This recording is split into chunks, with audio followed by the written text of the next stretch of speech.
Light pollution is a real challenging issue to manage because I don't think most people see light as a pollutant. And that's because, why do we turn the lights on? I mean, we turn the lights on because it makes us feel safe. And we also need lights, to navigate. So if we're driving in a car or walking down a sidewalk. But while light at night might make us feel safe, it can actually make for a world that's much more dangerous for animals. And this can happen in lots of different ways, and many of which you've probably seen but haven't really thought about it. So for example, seabirds flying around the lights at the MCG at night, you might think, well, why are they attracted to these lights? And in reality, what's happened is they've come back into shore from foraging during the day and are actually become disorientated. And it's estimated that millions of seabirds are either harmed or killed each year when they're trapped in the beams of lights from cities. Another example in a marine and coastal context is that darkness is really important when animals move from one habitat to another. We've known for a long time on coral reefs that many of the larvae that develop offshore when they're returning to reefs to settle and metamorphose as juveniles typically do this under the cover of darkness, so around new moons. And the risk then is that if we have light pollution in coastal marine ecosystems, is that these windows of safety that rely on natural darkness have been eliminated. Animals can get impacted in more subtle ways, but another way to think about this too is if you've been kept up all night by light, you haven't actually rested, and so those lights have actually disrupted your natural biological rhythms. And the same thing happens with animals, and so lights at night actually can extend their activity period for a lot longer and actually make them more tired. And when you're more tired, you make mistakes, and for humans, those mistakes might be fairly subtle. For wildlife, those mistakes could be fatal.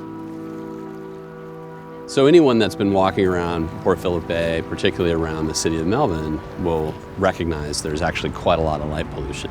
And there's actually a tremendous amount of biodiversity here in Port Phillip Bay, just for example here in the Jawbone Marine Sanctuary. And what we don't know is how animals are responding to light pollution at night in Port Phillip Bay. So we actually need to investigate this because we don't really know if we have an environmental problem.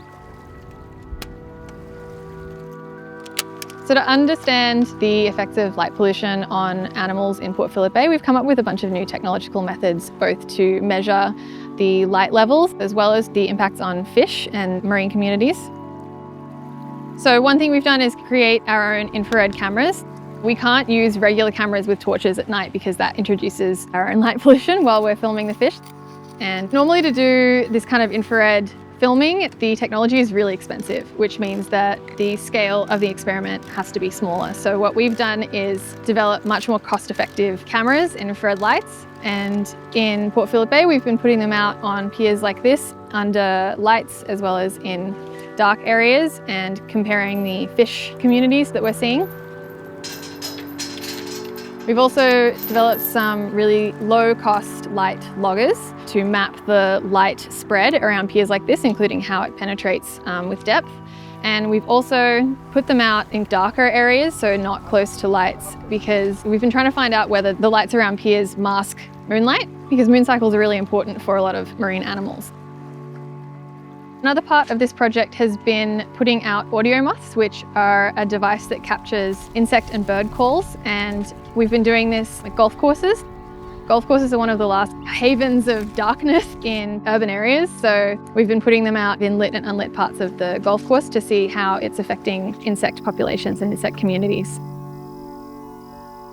So we're hoping with all of this data, both the marine data as well as the terrestrial data, that we can use it to inform decision-making about how we can mitigate the impacts of light pollution, both in the water and outside of the water in Port Phillip Bay.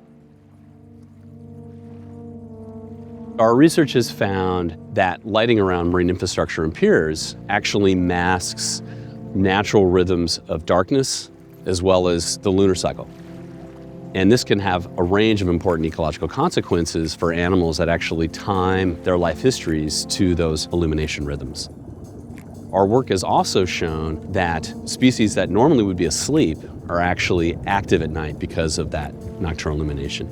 And for some of those species, they actually suffer higher mortality because they should be asleep. And some species are actually active because their prey are being attracted to those lights.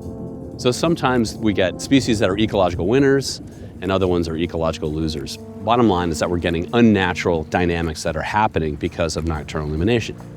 So if we want to mitigate those effects, there's a range of really simple changes that we can make to try to minimize the degree to which lighting for human uses are impacting on wildlife.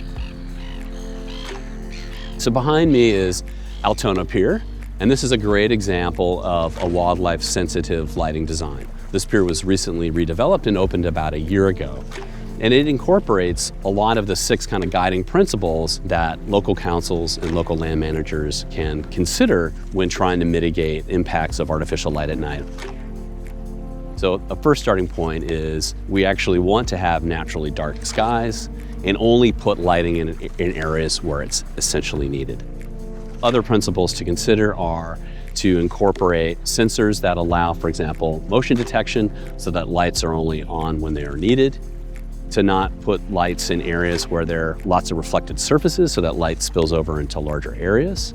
You can also use low intensity lighting, so don't make it brighter than it needs to be, and actually use warmer colored lights, so amber lights, which have less of the blue wavelengths of light, which are the triggers that actually keep us and animals awake at night.